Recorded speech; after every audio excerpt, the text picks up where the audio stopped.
Pronto. Agora foi. Ai, que bom. Agora deu certo. Que coisa boa. Então vamos começar de novo para as pessoas ficarem Vamos. agora, podendo ver o seu rostinho. Então, gente, meu nome é Fernanda Martinez, para quem não me conhece ainda. Fui diagnosticada com SED ali pelos 18, 19 anos e hoje eu tenho 22. E aí, os seus sintomas começaram desde bebezinha, que você comentou comigo? Quais que foram, assim, os Desde primeiros bebê. indícios que você ou, assim, seus familiares perceberam de que tinha alguma coisa diferente? Eram sinais, assim, que a princípio ficaram meio desconectados, né? Nenhum médico soube encaixar ali no quebra-cabeça, mas eu já nasci surda de um ouvido. Hoje a gente sabe que a hipermobilidade ali dos ossinhos do ouvido não está conduzindo nada de som, então por isso que eu nasci surda já de um ouvido. Eu já nasci também com refluxo severo, uma desmotilidade bem grande, né, no esôfago. E aí, à medida que eu fui crescendo, eu sentia muitas dores, assim, desde pequenininha, assim, uns 2 anos de idade, eu já sentia muita dor nas pernas, nos braços, a famosa dor do crescimento, né? Não, A dor do crescimento que não é do crescimento, porque eu já parei de crescer e continuo doendo, né? Aquela famosa dor. parece que sempre querem achar uma justificativa, assim, que diminua um pouco o que a gente está sentindo, né? Que olha, não, isso é Sim, besteira, isso é dor de crescimento. Ah, não, é estresse. Ah, não, sim. você E é um sabe. diagnóstico bem comum, né, na SED, a dor do crescimento. Vejo muitas pessoas que também passaram por isso. E, assim, eu era um pouquinho desastrada, eu me batia em tudo, né? Calculei errado, bate na porta, bate na mesa, me bati em tudo. E tudo ficava Eu roxo. ficava roxo, às vezes eu nem sabia de onde eu arrumava os hematomas. Vivia com os cotovelos, os joelhos ralados, porque eu caía bastante, principalmente na educação física. Então, esses foram alguns sinais, assim, né? E aí, o que te fez buscar esse diagnóstico aos 18 anos? A minha saúde, na verdade, eu comecei a buscar desde os 15. Foi quando a minha saúde, assim, piorou completamente, né? Eu tinha recebido alguns diagnósticos, mas não encaixava tudo num diagnóstico só. E quem deu, assim, a luz foi um ortopedista, e ele me atendeu, ele viu que eu tinha lesão no quadril, lesão nos ombros, né? Em várias articulações. E aí ele só falou assim, eu acho que pode ser genético. E aí essa frase dele, assim, eu acho que pode ser genético, deu assim a luz, né? Porque eu já conhecia a SED, mas eu achava que eu não tinha, porque justamente pela falta de informação. Era aquela coisa assim, a SED é só hipermobilidade, é só luxação, né? E aí eu pensava assim, eu acho que eu não tenho. Porque, detalhe, eu cresci numa família onde a maioria das pessoas são sedianas, né? Por parte de mãe. A minha melhor amiga de infância também é sediana, então eu cresci assim num círculo de sedianos que eu pensava assim, eu acho que todo mundo é hipermóvel, eu acho que todo mundo se desloca às vezes, né? Então eu pensei que eu não tinha, mas daí quando eu fui ver, quando eu fui pesquisar mais a fundo, eu fui parar na geneticista e ela confirmou. É, então, você não tem hipermobilidade? Tenho. Mas eu achava que era normal, eu achava que eu não era hipermóvel. Não é hipermóvel, porque não é aquela coisa absurda, né? Oh, Só que como eu cresci cercada de pessoas que também tinham uma hipermobilidade absurda, eu achava que isso era normal. Eu não sabia que era hipermobilidade. e aí, depois do diagnóstico com a geneticista, te deu um caminho? Como que você está fazendo agora? Como é o seu cotidiano, o seu dia a dia? Bom, eu faço fisioterapia para proteger as articulações e, assim, tratamento específico não tem, né? Mas é bom ter, assim, uma explicação para tudo que acontece, né? E também ajudar a fechar outros diagnósticos secundários, né? Por conta da síndrome. E aí, de diagnóstico secundário? Eu tô vendo que você tá usando o tubinho. É oxigênio? Uhum. É, Ajuda... Você usa pra quê? Pra trabalhar com a desautonomia? com a desautonomia. Foi, assim, o único tratamento que deu certo para mim. Eu tinha passado por todos os outros, tanto com remédios, tanto com mudanças no estilo de vida. Eu não tinha mais qualidade de vida, não parava mais em pé, vivia caindo pelos cantos. E aí o oxigênio foi o que me levantou, assim, que ele desacelera mais o meu coração, porque o meu coração trabalha demais e ele estabiliza mais a minha pressão. Então agora eu já não tenho mais tanto sintoma enquanto eu estou usando. Eu tenho meu galão, tá aqui atrás do celular também. Não uso, só que não uso o dia inteiro, assim, mais em determinados momentos do dia. Eu tento não usar tanto para não criar assim uma dependência muito grande, mas tem momentos que fica complicado. Precisa. E o que que É. mais te ajuda, além do Oi? oxigênio? O que que mais te ajuda? O que mais me ajuda, eu acho que a fisioterapia, com certeza, para estabilizar mais as articulações. Para desautonomia, só o oxigênio mesmo. Acho que são os dois principais, assim, a fisioterapia, as órteses de vez em quando, o oxigênio, são os tratamentos principais. A Flavin... Aqui tem uma pessoa que está acompanhando a gente, diz que não está entendendo muito bem a patologia. Então, dá aí um resuminho pra gente, para quem está assistindo, do que é SED, quais são as principais alterações. Certo. A síndrome de Ehlers-Danlos, ela é uma doença genética que altera o colágeno, não no sentido de que a gente produz pouco, mas no sentido que a gente tem uma produção de uma quantidade normal de colágeno, só que ele é de má qualidade. Então, como o colágeno ele é uma das proteínas mais abundantes do corpo, é ele que segura as articulações, os órgãos, da estrutura ali para os vasos sanguíneos. Então, quando você tem uma alteração ali no colágeno, a síndrome de Ehlers-Danlos ela pode alterar tudo isso, deixando as articulações mais hipermóveis, elas podem se deslocar com mais facilidade, vasos sanguíneos podem romper com mais facilidade também, o funcionamento dos órgãos pode ficar alterado também. Estão perguntando também o que que é desautonomia. A, Desautonomia, gente, pode. pode explicar, pode explicar. Não, é que Sua vez. a desautonomia é quando tem uma falha assim no processamento do sistema nervoso autônomo, que é o responsável, assim, principalmente na parte que é responsável pelos movimentos involuntários, como a respiração, os batimentos cardíacos. Então, às vezes, o corpo envia sinais conflitantes e, por exemplo, pode ter uma taquicardia, então nosso coração acelera, pode dar falta de ar, liberação de adrenalina, então gera diversos mal-estares que não eram para ter sido causados, né?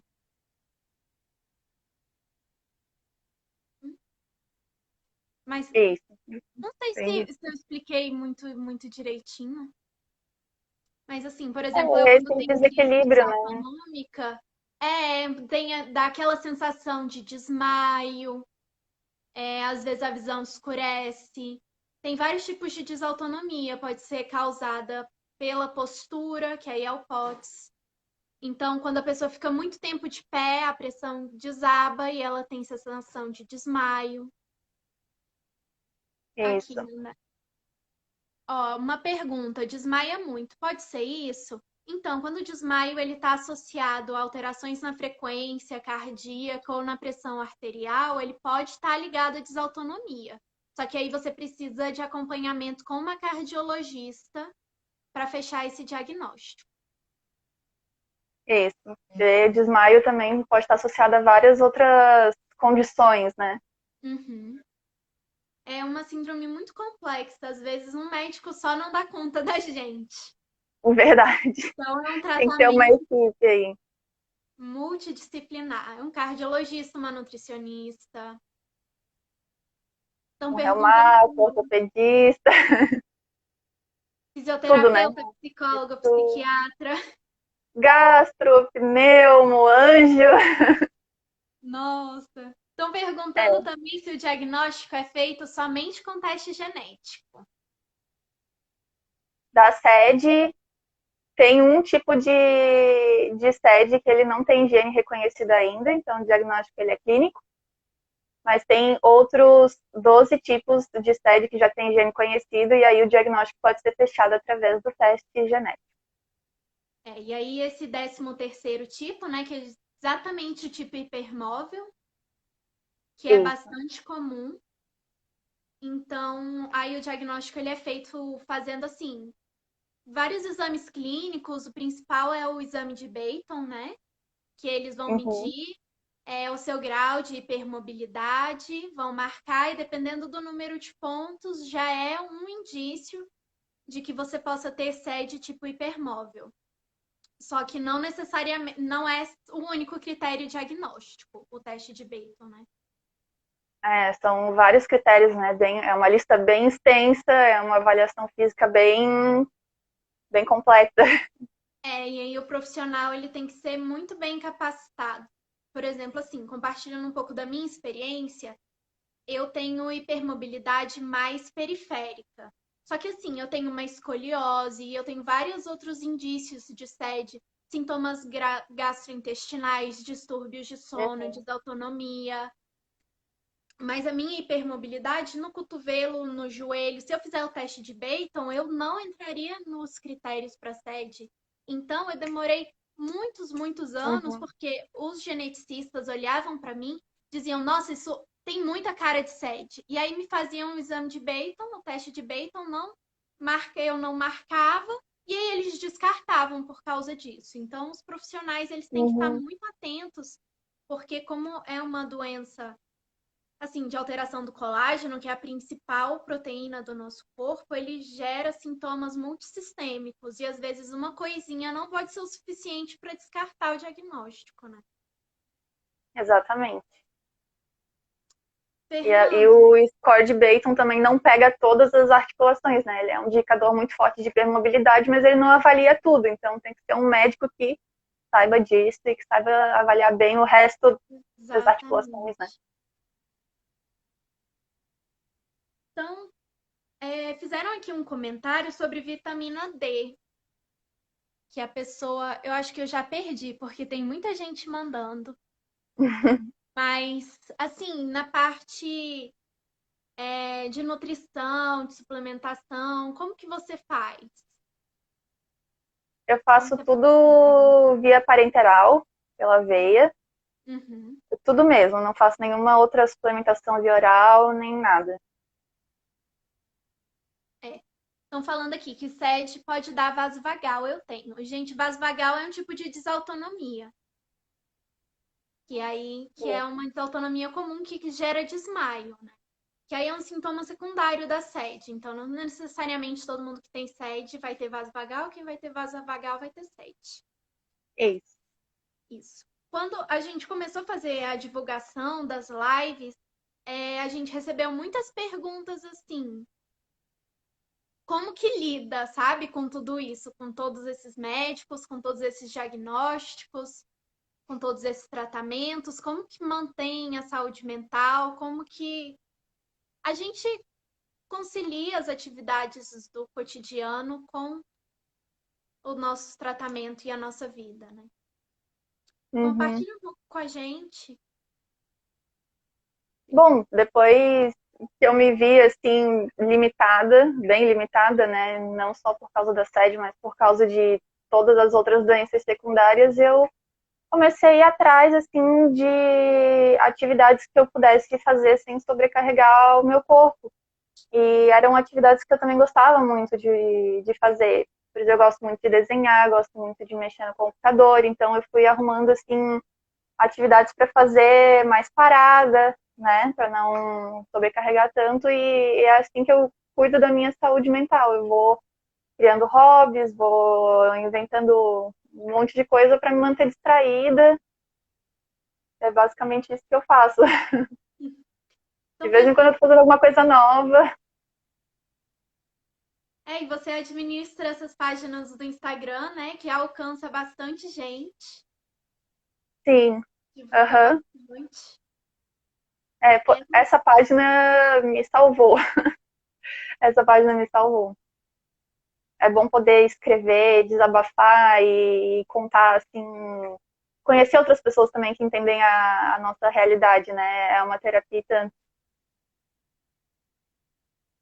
Se sentir compreendido, né? Sim, Estão com certeza. perguntando aqui também se você faz algum tipo de exercício físico fora a fisioterapia. Não, não faço. Eu faço, no caso, eu faço pilates, só que é com uma fisioterapeuta e ela adapta, tipo, tudo pra mim, né? Então é uma fisioterapia mesmo, né? Só que no estúdio. Mas outras atividades eu não faço. Aí também estão perguntando de quanto em quanto tempo é recalculada sua necessidade de nutrientes. Eu faço exames mais ou menos uma vez a cada 10 dias. E aí a gente vê se tem alguma coisa aí desregulada para poder suplementar.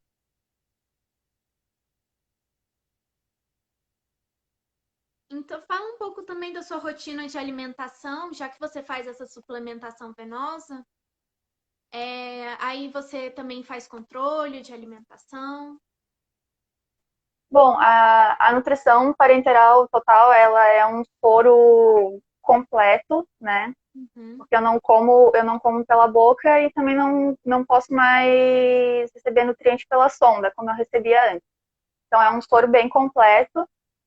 Eu faço 12 horas por dia, então eu faço durante a noite, e daí durante o dia eu fico mais livre, né?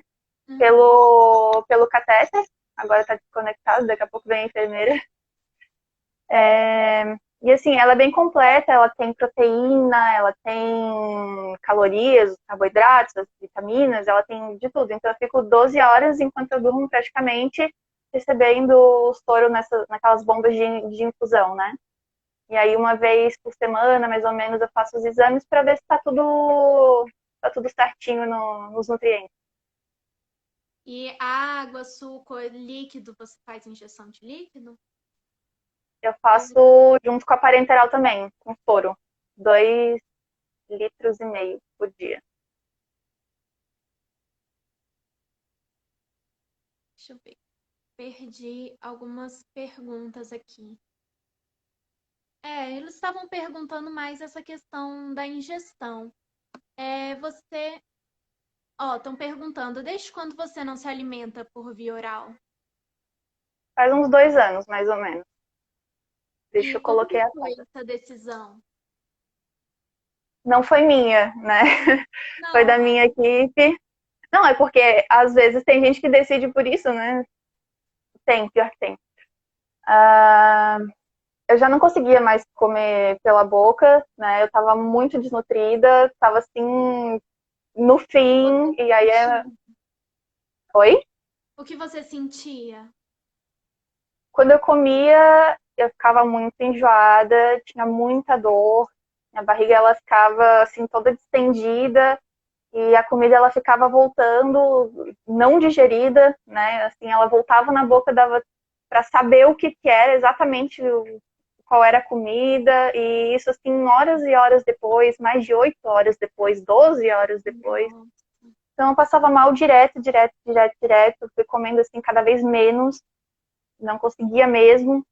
E aí, daí eu desnutri, fui parar no hospital e aí a equipe botou uma sonda porque não tinha mais jeito.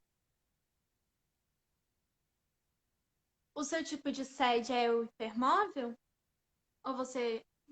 Foi diagnosticado como hipermóvel pela geneticista, só que pela evolução do quadro e também porque eu tenho outras doenças genéticas que a princípio não estão relacionadas com a sede, eu estou indo para o exoma, mapeamento completo, para ver se tem algum outro tipo de sede que explique esse quadro ser tão agressivo, ou se tem algum gene que explique todos, né? Não, você não fez o painel de sede ainda. Não fiz. Estão perguntando quanto tempo você demorou para ter o diagnóstico da paralisia do trato digestivo. Meus sintomas, eles começaram no final de 2016, foi na metade de 2018, mais ou menos.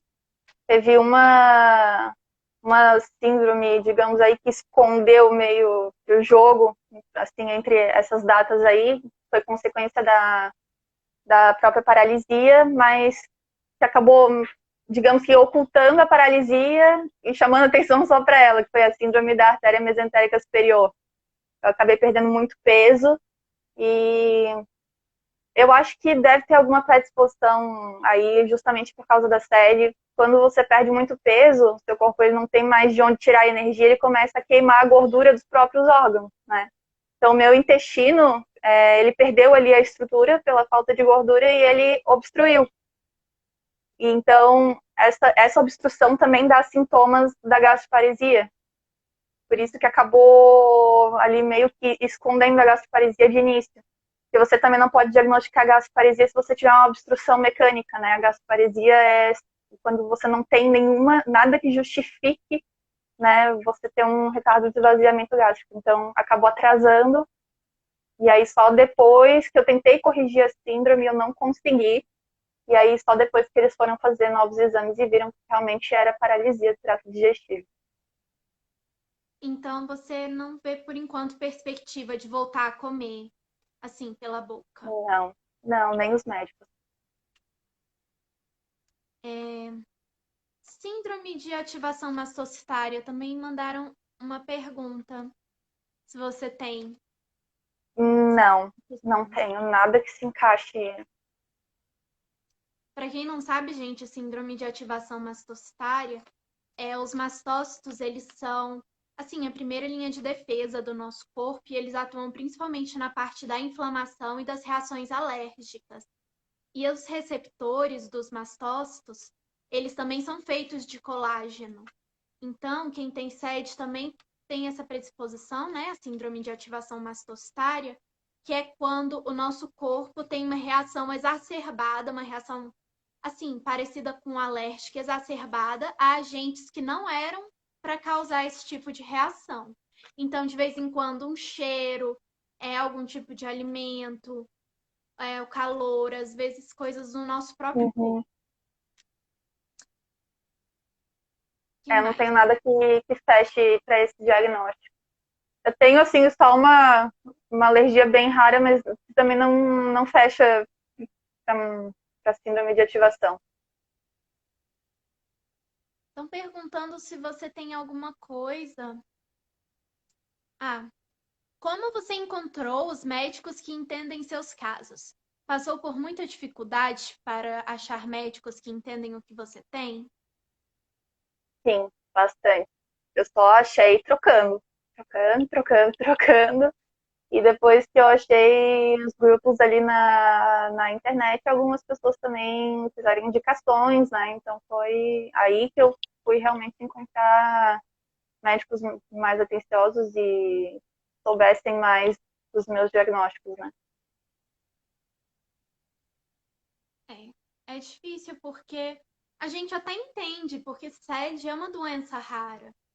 Então, a gente fala até que a zebra é o símbolo da sede, porque quando escuta o barulho de cascos, geralmente os médicos que estão acompanhando, eles vão procurar um cavalo, eles não vão procurar uma zebra.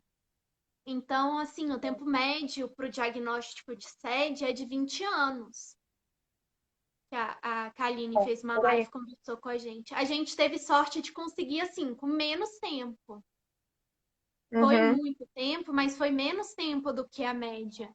Porque é difícil de os médicos conseguirem relacionar esse tanto de sintoma que parece que não tem a ver uma coisa com a outra e coisas que a gente acha que são normais, porque Não muita são. coisa que eu tenho de sede, eu achei que fosse normal até eu conversar com outra pessoa que tem sede, ela olhar e falar, nossa, eu também tenho isso. Aí eu falei, como assim? Isso É. não é normal, não? Aham. É bem isso. Por isso até que eu achei que eu não tinha sede, justamente por achar que a mobilidade era normal, que era normal, se assim, sair toda do lugar, eu achava que era normal. É normal acordar 7, 8 vezes na noite, Normal sabe? acordar com o ombro fora do lugar, o joelho fora do lugar. Super normal. Foi, então o seu diagnóstico levou quanto tempo? Assim, como... Mais ou menos uns 17 anos, desde assim, do início dos 17, 18 anos, desde o início dos sintomas. Estão perguntando assim, como que você mantém a sua vida social com tudo isso? É difícil, viu? Eu fico mais em casa mesmo, pelo computador, eu não costumo sair tanto. Depois do oxigênio eu comecei a sair mais, né? Que daí eu fiquei melhor pra dar uma caminhada, ficar mais tempo em pé. Mas assim, eu não, praticamente não saio, não tenho muita vida social, não. Não, mas já tá bastante. Pela internet a gente tem muitas possibilidades que a gente não teria, né? É, com certeza. Estão perguntando também como é a infusão da sua dieta, tempo e quantidade. Eu acho que você já falou isso no início, mas É 12 horas por dia.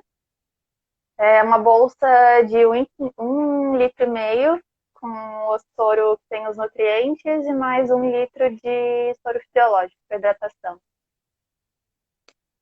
a Eunice perguntou se você tem outros sedianos na família. Você falou no início, né, que você vem de uma família de sedianos. Isso, praticamente a parte de mãe inteira é acediana, praticamente.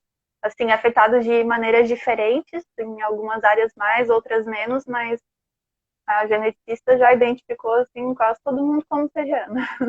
E aí, como que lida com essa família de sedianos? Eu sou a mais afetada da família, assim, mas depois que eu recebi o diagnóstico, a gente começou a conversar e falou assim, ah, isso é disso então? Ah, então é por isso que, sabe? Depois que a Começou gente tudo a descobriu, assim, encaixar. a gente começou a achar explicação para tudo. Quer ver quando eu e a mãe, a gente foi até São Paulo, a gente encontrou com a Desirê, e as duas desataram a conversar, minha mãe descobriu tanta coisa que era da sede que ela ficou surpresa, assim, a gente foi descobrindo, né? Que até então era normal, né? Estão Assim, era perguntando. coisa que os médicos diziam assim, ah, é da família de vocês mesmo, né? Assim, não é nada, é só uma coisa tua, né? Mas não é. Aquele, isso não é nada, conheço fulano que faz coisa pior. Se for Aham. do braço, mas É. assim, a sua família já tinha o diagnóstico da sede antes de você, ou Não, não? veio depois. Veio depois de você. Veio depois, da vez que a gente foi descobrir. Nossa, que interessante. Então é bom que já ajudou tudo, né? Aham. Eu, no caso, estava procurando de onde que vinha a sede na minha família.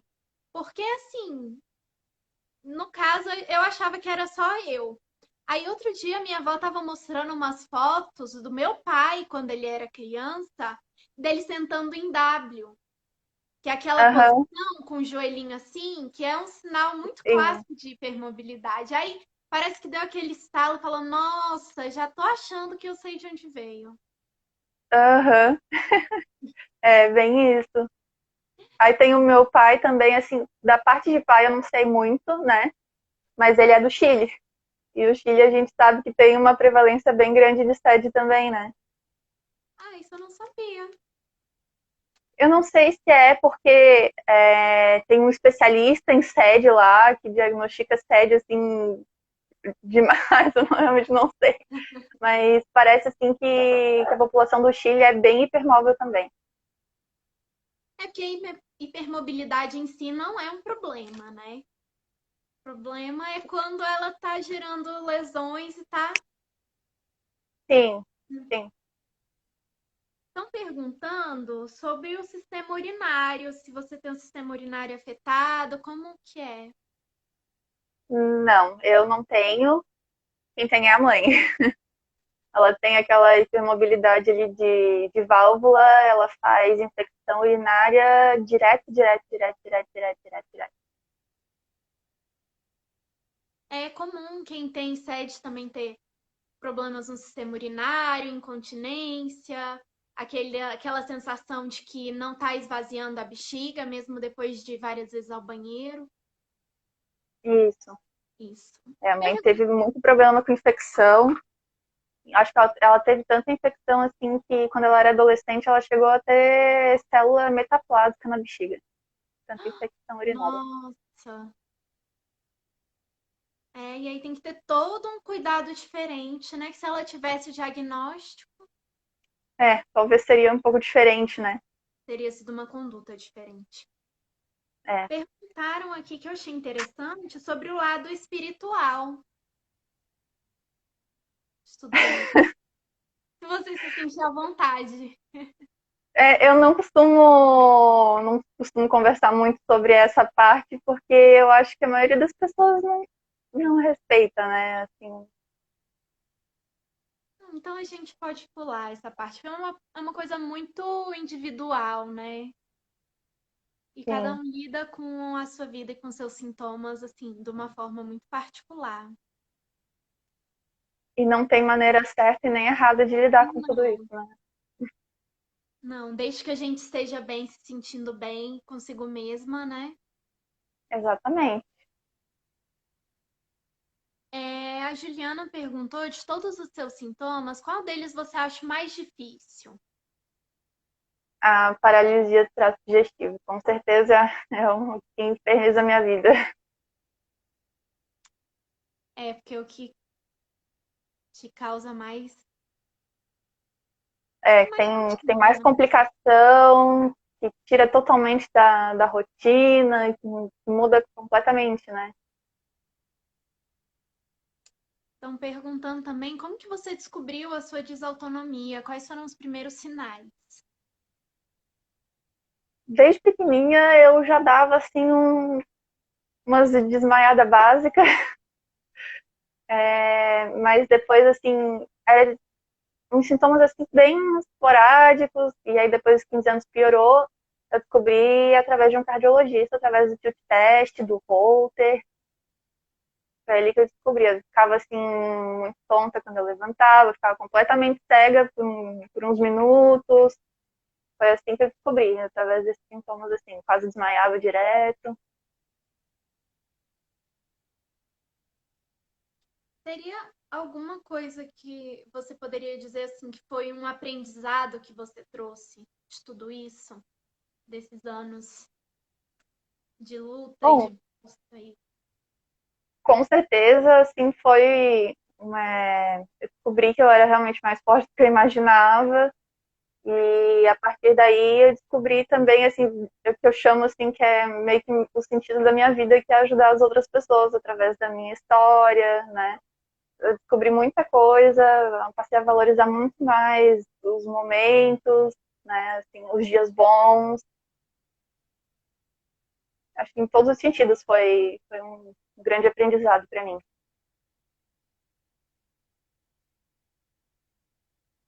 Mais uma pergunta. Se você tem algum tipo de alergia ao calor?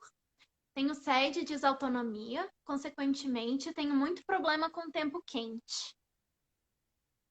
Alergia ao calor, não, mas a desautonomia piora consideravelmente com temperaturas mais altas.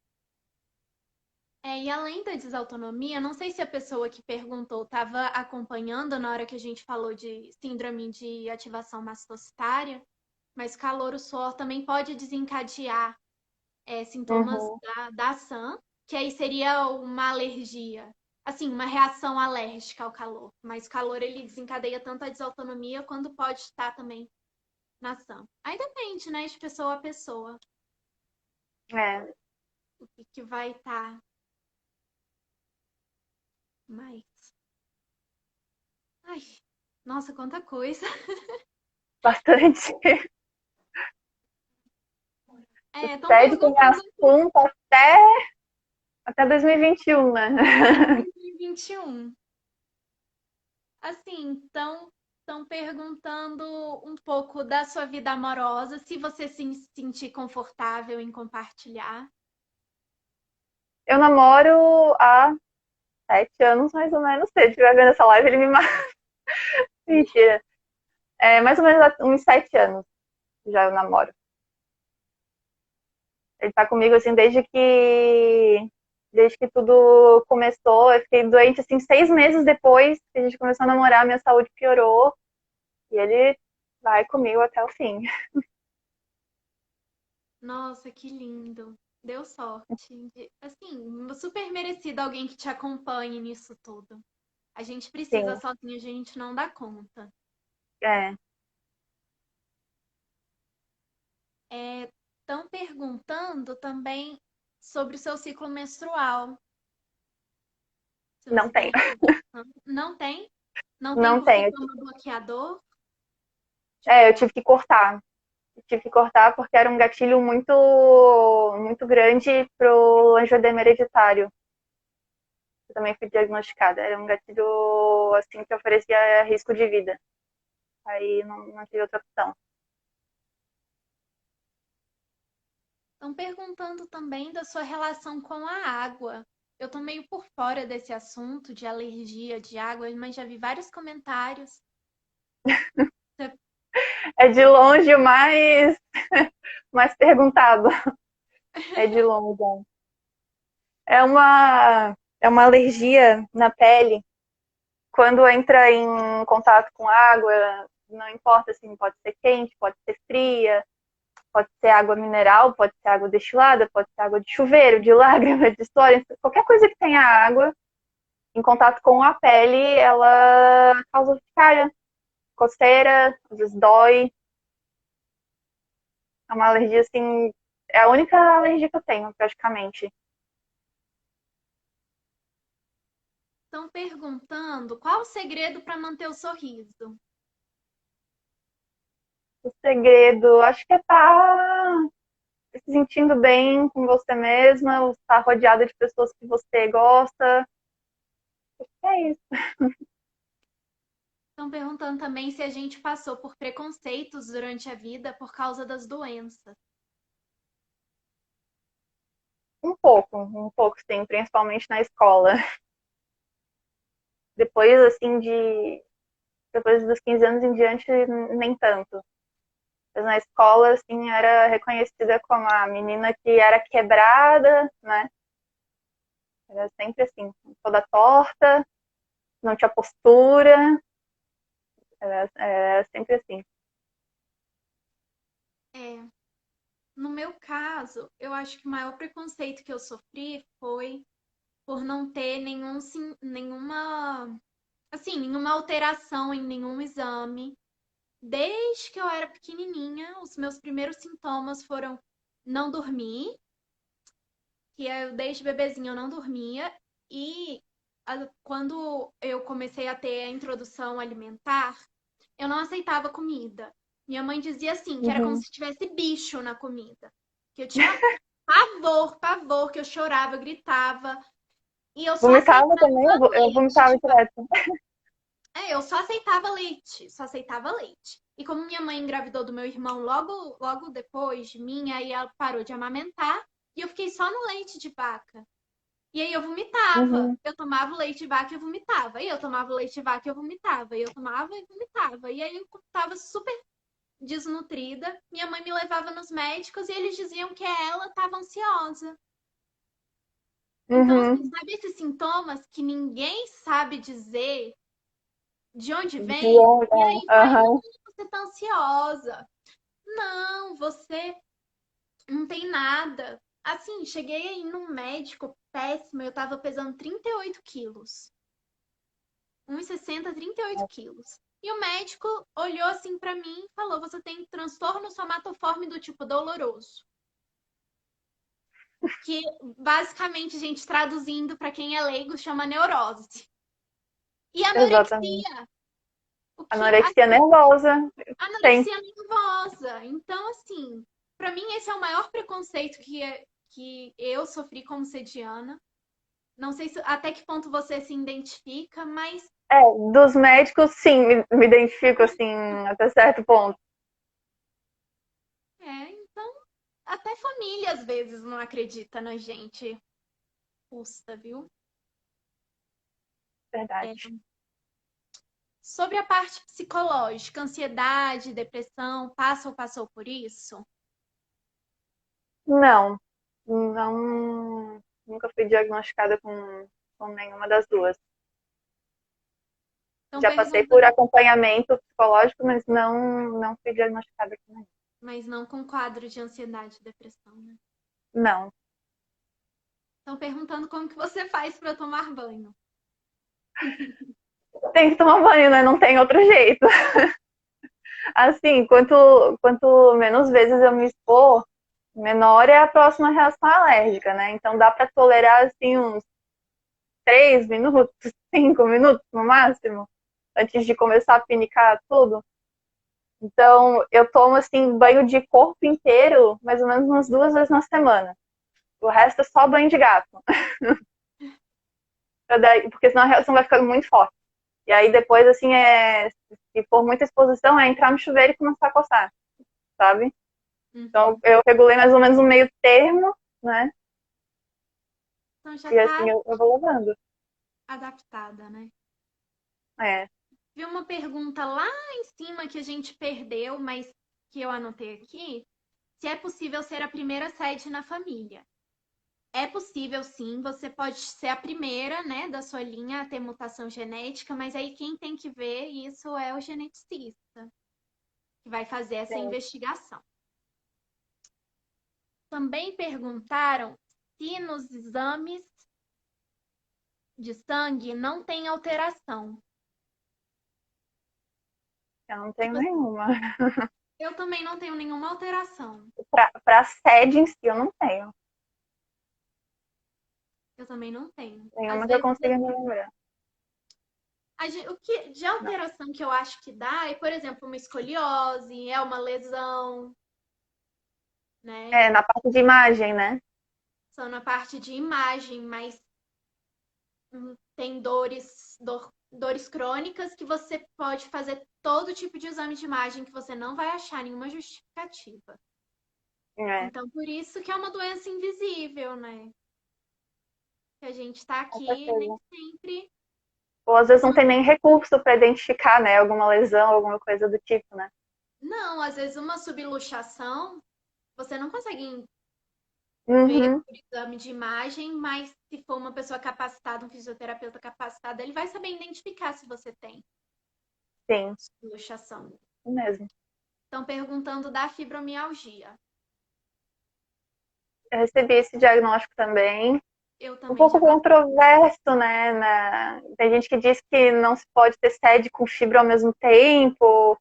A dor da fibra, na verdade, é a dor da sede. Eu realmente assim não sei muito a fundo sobre isso, mas o que me explicaram na época foi que a fibromialgia, no caso, seria um distúrbio aí da percepção da dor ali nos transmissores, né? E daí existiam várias doenças que podiam alterar essa transmissão, entre eles a sede, a esclerose múltipla, o lúpus, né? Que tem a fibromialgia como diagnóstico secundário também. Foi essa a explicação que me deram.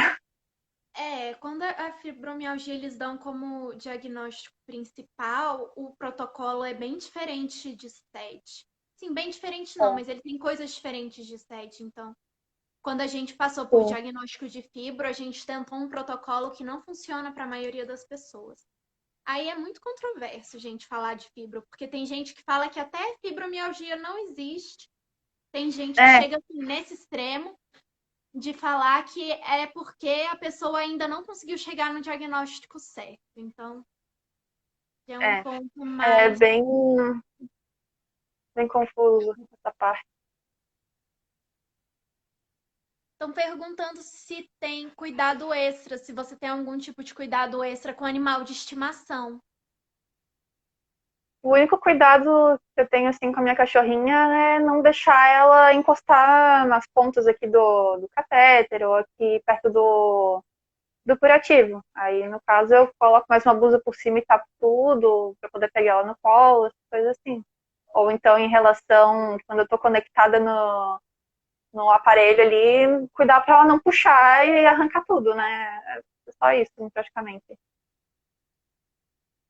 Também perguntaram de novo do oxigênio.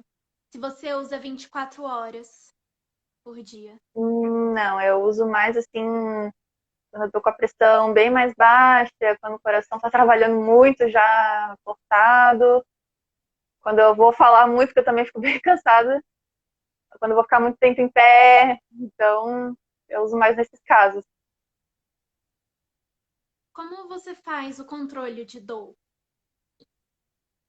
Nesses últimos tempos eu tenho aguentado assim praticamente tudo assim na raça, porque analgésico, uma grande parte deles eu não posso tomar por causa da paralisia, porque tem alguns medicamentos que diminuem mais ainda os movimentos do intestino. Então eu não posso tomar, tem que evitar ao máximo.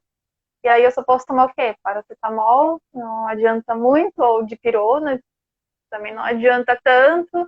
Agora que tem o catéter, posso até fazer pelo acesso, mas às vezes também não é assim, ó, grandes coisas, então eu vou aguentando tudo assim na raça. Estão perguntando também se você já pensou em ter cão de serviço. Já pensei. Acho que seria uma ideia ótima, mas eu não sei como funciona muito, como que faz esse treinamento, não sei como é que funciona assim muito. Eu também não conheço o procedimento, mas tem muita gente que tem e ajuda bastante, né? Sim, acho que seria bom para mim. Dor de cabeça, você tem? Já tive muita, hoje nem tanto. E aí, o que você fez para conseguir sair do quadro de dor de cabeça? Na época, daí a médica me diagnosticou com fibromialgia, aí eu comecei a tomar aqueles medicamentos lá, acho que foi aquela do Loxetina, alguma coisa assim. Os antidepressivos tricíclicos, né? Isso. Aí depois de um tempo melhorou. Aí depois eu parei de tomar também, comecei a. Eu fiz uma cirurgia, aí começou a dar efeito colateral, eu parei de tomar, vi que não piorou, aí eu fui seguindo assim. Voltaram ao assunto da sua alergia à água.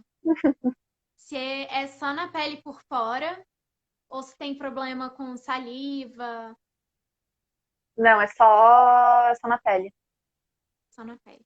E se fosse interna também, acho que eu já teria me implodido, né? 70% de água no corpo humano, né? Ia ser complicado. Estão perguntando quantas cirurgias você já fez. Quantas eu já fiz? Vamos ver. Eu tirei a tireoide, eu fiz um desvio no intestino, uma sonda de alimentação cirúrgica, um implante auditivo, e já fiz algumas aí para colocar e tirar a catéter. Então acho que deve ter sido mais ou menos umas 8, por aí. O nosso tempo está acabando. Você quer acrescentar mais alguma coisa que a gente não falou? Ah, é que tem assunto até 2021, né? Como a gente diz. Não sei se tem mais alguma outra pergunta para responder rapidinho. É. Estão comentando aqui que o oxigênio melhora muito a dor de cabeça. Achei que a sua poderia ter melhorado com isso. No meu caso, assim, vou responder essa pergunta, posso? Pode? Porque assim, no meu caso, eu comecei a usar o oxigênio para dor de cabeça. Que eu tava com Uhum, uma dor de cabeça, assim, que não resolvia com absolutamente nada. Aí minha mãe alugou um concentrador de oxigênio e eu comecei a usar. Praticamente assim, o tempo que eu tava em casa, eu tava com um concentrador de oxigênio e a minha dor de cabeça melhorou. E aí eu descobri uhum, que o oxigênio ajudava muito na desautonomia. E aí a gente manteve por causa disso. Mas uhum. Tem gente que tem, assim, melhora boa com para dor de cabeça também, a oxigenoterapia. Eu Perguntaram, não usei nessa época, não, acho que não tem relação pra mim. perguntaram também sobre seu canal do YouTube. Meu canal, ele tá parado, realmente, porque eu fiquei internada 5 meses, né? Então eu não gravei nenhum vídeo nesse tempo, e agora eu tô planejando voltar com ele outra vez, mas pra deixar mais explicada essa parte dos meus diagnósticos, essa parte de rotina. É bom, porque 1 hora de live a gente falou de muita coisa, mas É, ainda tem ainda muita coisa. tem bastante coisa e daí pelo menos no YouTube fica salvo ali mais tempo, né? Dá para salvar também a live no IGTV. Se você conseguir salvar e mandar pra gente postar lá no. Vou tentar salvar. Tá. Vamos tentar salvar essa, porque aí quem não conseguiu assistir pode assistir depois. Aham. É pessoa bem leiga assim em live, sabe? Tô Na hora bem que leiga, você então eu fechar, não ela sei vai direito. aparecer a opção de salvar no cantinho de cima. Ah, tá. E aí, Beleza. então, estão perguntando sobre o angiodema hereditário. Acho que pra gente encerrar, você pode responder. Tá, uma breve explicação. O angioedema hereditário, ele é uma doença genética também, rara, e é uma deficiência de uma proteína no sangue, né? E ele faz com que a pessoa tenha inchaços em qualquer parte do corpo, tanto interna quanto externa. Então, pode ser mãos, pode ser rosto, pode ser intestino, pode ser bexiga, pode ser tudo, completamente tudo, até cérebro, né? E a minha primeira crise foi com 15 anos de idade também, foi um edema de glote, assim, logo na primeira. Foi, foi bem assustador, a gente demorou bastante para descobrir o que era. Bastante médicos, assim, é ansiedade, né? Aquela coisa. Hum. Até que realmente a gente viu que estava ali o edema de glote, porque, por incrível que pareça, não existe um aparelho no hospital para olhar a laringe. Não existe esse aparelho nas emergências dos hospitais. Então, eu só fui descobrir, assim, depois de um tempo, quando não passava, não passava, não passava. E aí eu comecei, depois que eu descobri ali, foi diagnosticado, comecei o tratamento e depois de um tempo, assim, eu fiquei bem. Hoje não é, assim, o que mais me incomoda. Ainda tenho bastante edema de glote, pelo menos, assim, uma vez por mês, mas não é o que mais me incomoda. Então, Fernanda, muito obrigada por ter disponibilizado esse tempinho pra gente, por ter Eu que conversado. agradeço o convite, Nossa, foi um prazer te conhecer. É tão bom a gente conversar assim com gente que entende, né? E com que certeza. tá mostrando um exemplo de superação também, porque é difícil pra gente, às vezes, lidar com tudo isso e manter o sorriso e manter o astral e, assim, tá buscando melhorar. Então, quando a gente escuta alguém que tá dando conta, é uma inspiração e é uma força pra gente também procurar Sim, ser com forte. certeza. É por isso que Então, eu digo, é importante a gente compartilhar a história da gente, por mais que a gente ache assim, ninguém vai prestar atenção, ninguém vai ver, as pessoas não estão nem aí, mas é sempre importante compartilhar, né? Justamente por causa disso. então, muito obrigada mesmo. Foi muito bom. Eu que agradeço. Tenta salvar a live pra Tá, gente. vou tentar. Beijo, gente. Beijo, Obrigada gente a do quem tá site. assistindo. Beijo, Bi. Tchau, tchau.